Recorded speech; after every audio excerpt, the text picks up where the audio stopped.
Misconfigurations are one of the quietest ways systems get compromised. It is rarely a movie-style zero-day that does the damage. Much more often, it is the database left exposed to the internet, the cloud storage bucket marked public, or the admin account that never had multi-factor authentication turned on. In this Tuesday Insights feature from Bare Metal Cyber Magazine, developed by Bare Metal Cyber, we are going to talk through security misconfiguration detection as a practical, everyday discipline you can build into how you already work. Security misconfiguration detection is the habit of constantly asking a simple question. Is this system configured the way it is supposed to be, and is that configuration actually safe enough? It means collecting real configuration data from cloud accounts, servers, identity platforms, and applications, then comparing that reality against baselines, hardening guides, and internal policies. Instead of assuming things are set up correctly, you keep checking, because you know people change settings under pressure, new services appear, and environments drift over time. This kind of detection does not live in just one tool or one team. You will see pieces of it in cloud security posture platforms, device management tools, identity and access management consoles, and even in general vulnerability scanners that check for weak configurations.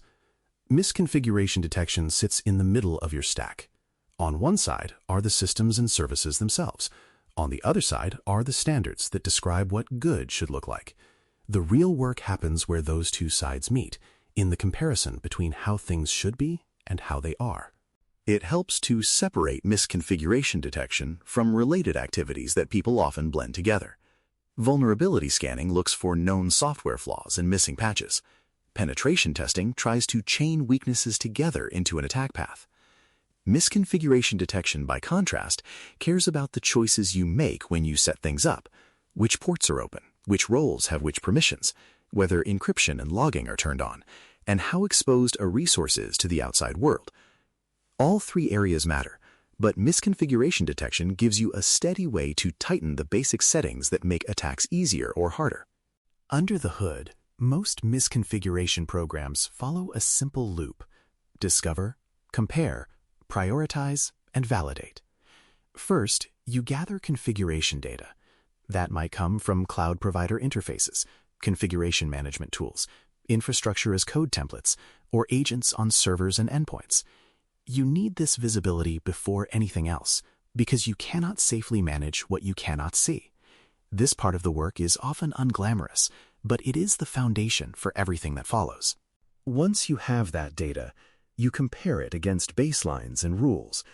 These might be hardening guides from vendors, industry benchmarks, or house standards written by your own architects and security team. A rule might say that no storage bucket should be public, that all admin accounts must have strong authentication, or that logging has to be enabled for production systems. Detection engines apply those rules to your configuration data and produce concrete findings. Suddenly, you are not talking about risky cloud environments in the abstract. You are looking at a specific bucket in a specific account that has a specific unsafe setting. After that, the process becomes more human. Findings need to be triaged and prioritized because you will never be able to fix everything at once. They need owners, usually the teams that manage the affected systems. They need to turn into tasks or tickets that people actually work on, with due dates and clear outcomes. A simple end-to-end example is a tool spotting a public storage bucket that holds customer data, creating a ticket, the cloud team changing the bucket's access settings, and the tool automatically confirming that the issue is resolved. The power sits in the repeatable loop from discovery to validation, not in a single heroic scan. In day-to-day life, misconfiguration detection shows up in very specific corners of your environment. Cloud teams use it to find overly permissive identity roles, exposed management ports, and services that are missing encryption at rest. Endpoint and server teams lean on it to check that disk encryption is turned on, legacy protocols are disabled, and local administrator accounts are limited. Identity teams use it to make sure group memberships and access policies have not drifted away from least privilege. None of these activities are exotic. They are routine, and that is why they matter so much.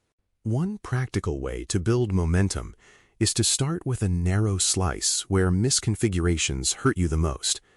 For many organizations, that means internet-facing systems and key cloud accounts. Focusing detection on those areas first allows a small team to close obvious gaps, like open ports, public buckets, and unprotected admin interfaces. These are the same weaknesses attackers look for in their early reconnaissance. Showing that you can find and fix them consistently proves the value of the work and makes it easier to get support for expanding the effort. Over time, more mature patterns emerge. Strong teams push misconfiguration checks earlier in the lifecycle. They scan infrastructure as code templates before deployment, apply checks in staging environments, and continuously monitor production for configuration drift. They treat misconfiguration findings as a form of leading indicator in their security metrics because rising numbers often hint at process issues or rushed changes. They tune rules so they reflect real business priorities and regulatory duties instead of blindly following generic benchmarks. When misconfiguration detection is working well, it delivers clear value. It shrinks your exposed attack surface in ways you can describe and measure. It turns configuration drift from a vague fear into a tracked problem. It gives leaders evidence that hardening guidance is not just a document on a shared drive, but something that is actively enforced and verified.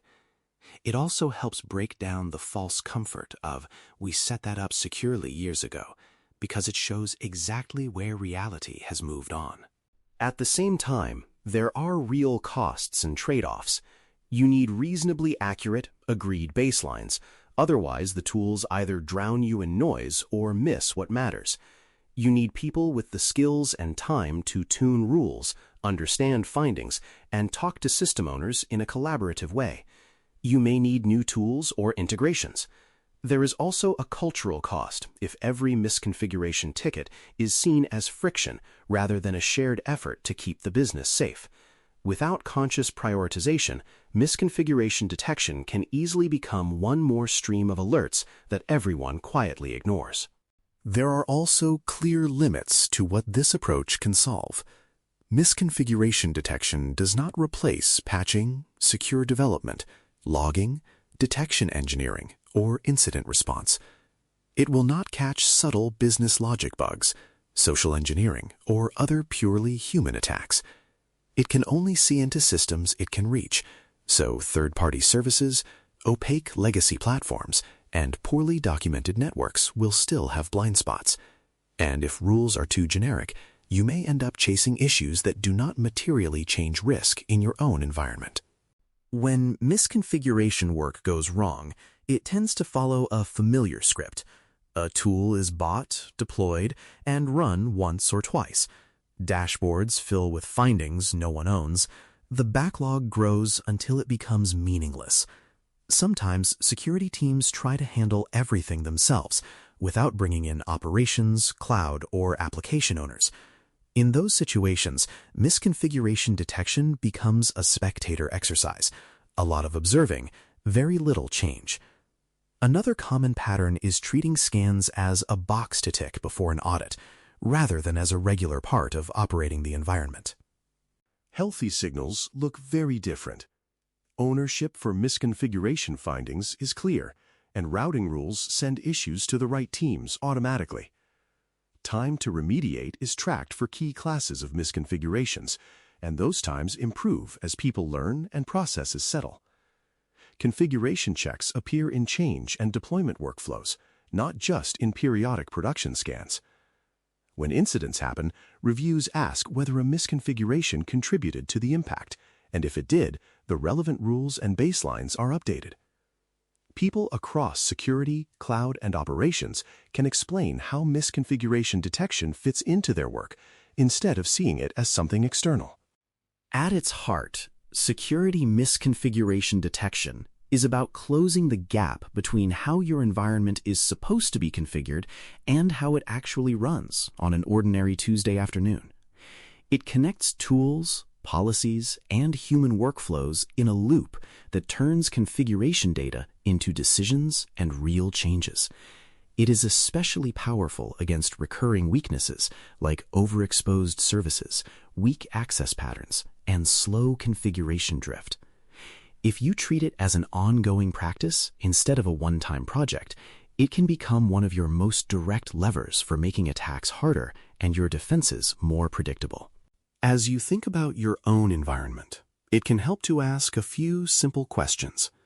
Where do you already have some form of misconfiguration detection, and is it actually driving change? Where are the high-risk corners with little or no visibility into how they are configured?